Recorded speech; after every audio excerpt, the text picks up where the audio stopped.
Hello printers, today is going to be a very interesting session whereby we are going to look at why isn't gold buying.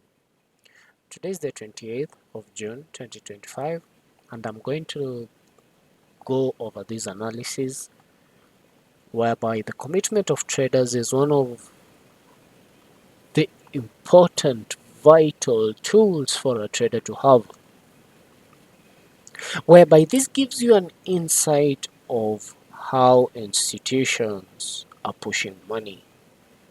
And if you want to understand how Forex works, how money works, you have to look at the big boys. So this is a very free website to be looking at, cftc.gov. Okay, I'll have it linked in the description below. And how this information is usually read out is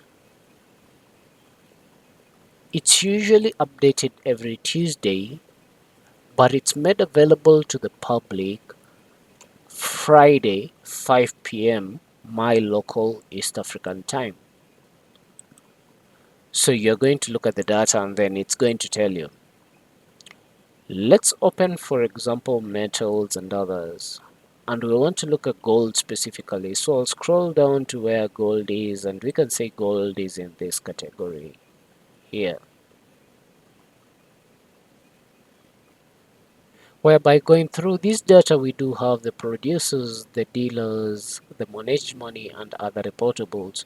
We want to focus on the managed money. These are the institutions who are pushing money in terms of buying and selling of gold. We don't want to look at other assets because they don't carry as much as of an impact when looking at commitment of traders. The way you read this data is that you can see these are the changes from 17th June 2025. So once more, if I come to my calendar here, this is the data from 17th till June 24. So from 17th till 24th of June, institutions had a total of 163,829 net long positions on gold, while at the same time on the short positions, meaning selling at the same time, they only had 38,701 net positions. But when looking at the commitment of traders, you want to focus on the changes. So looking at the changes within the past week, we have seen almost 3,817 positions being offloaded from longs, while at the same time 1,566 short positions were added on gold. Okay, meaning institutions have closed some of their long positions, while at the same time they have added 1,566 positions. So institutions over the past week, when looking at the commitment of traders, have added more short positions and they have exited long positions. Looking at the chart, so this is a chart of the 1 hour time frame on XAU USD. When the week concluded last week, towards the end of last week, I entered a buy position anticipating that this could be a raid of liquidity around 3,358 region on gold, whereby the markets did move to the upper side. A very interesting thing to note is that when the markets opened during Asian session on Monday, the 23rd of June 2025, I did add more buying positions, whereby prices rose in my favor, took me out, and then played in this region. Then I had a stop loss being hit on XAU USD, and I want to be transparent on this as much as possible. Just above my risk management appetite. So 0.3 and then stop loss below these lows, less than $100. Yes, sir. Okay.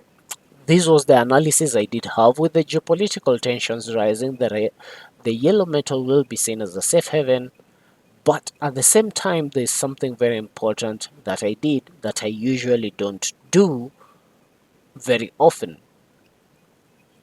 For most of you who have been following me, have noticed that I specifically focus on gold only. But of late, I have been looking at other opportunities, and this is something that I've been practicing out on, whereby diversify your portfolio. You cannot have all your eggs in one basket.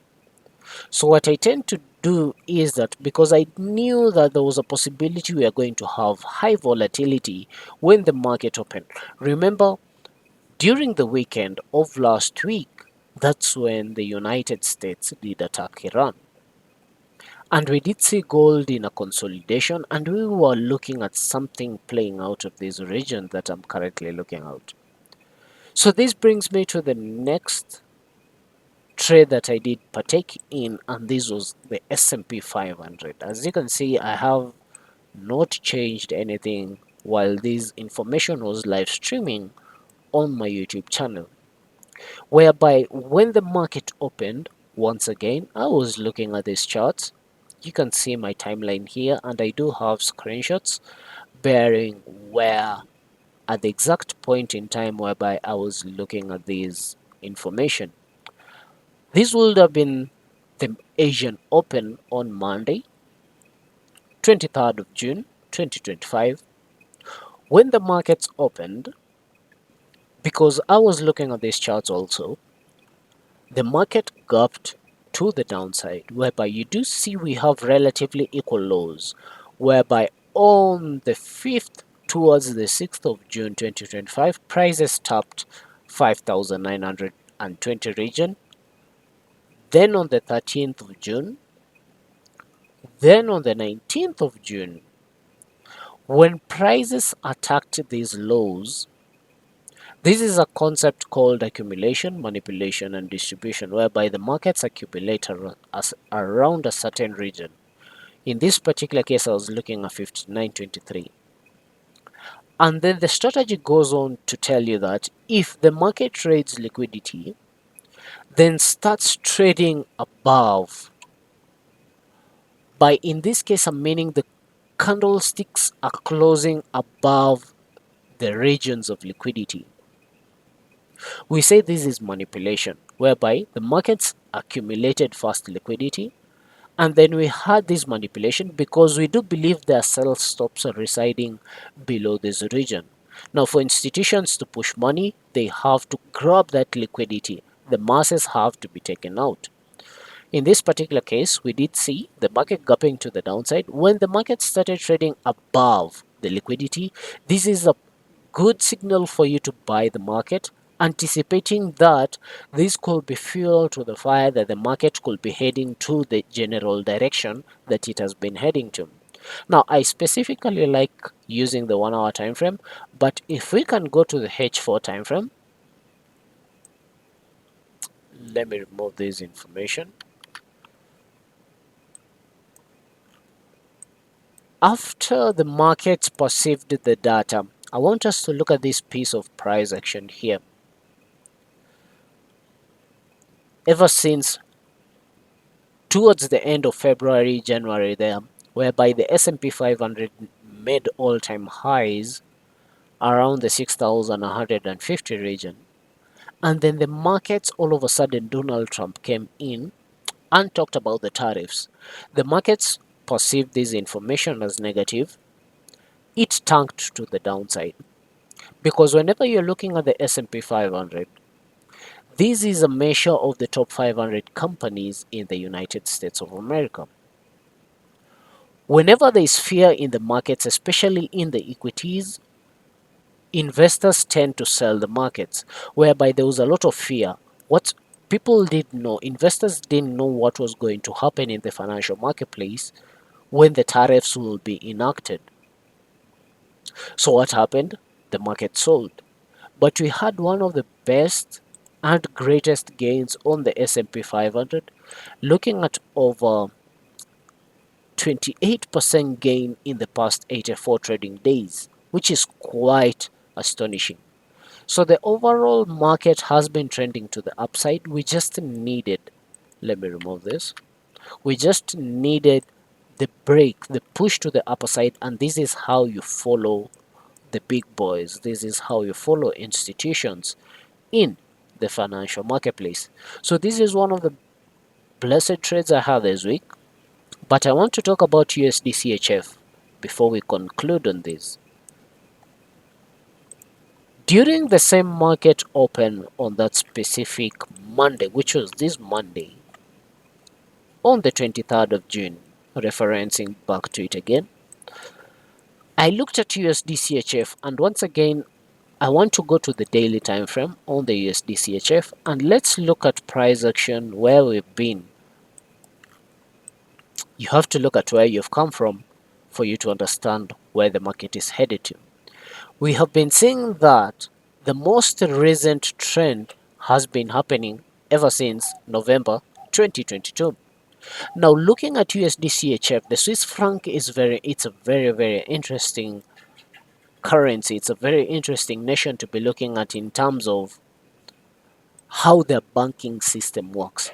But looking at the trend, you can see that the market has been trending to the downside, whereby the market has been making lower lows, lower highs, lower lows, lower highs, lower lows, lower highs, lower lows, lower highs, and currently we are breaking the most recent lower low to potentially form the next lower low and then a lower high, and the trend could be continuing as a result.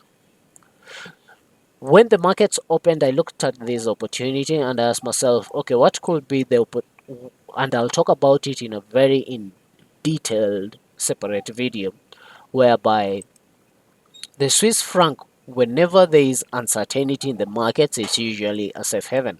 So looking at this structure, we can see that I didn't, and I'll put a screenshot of when I was looking at this particular trade.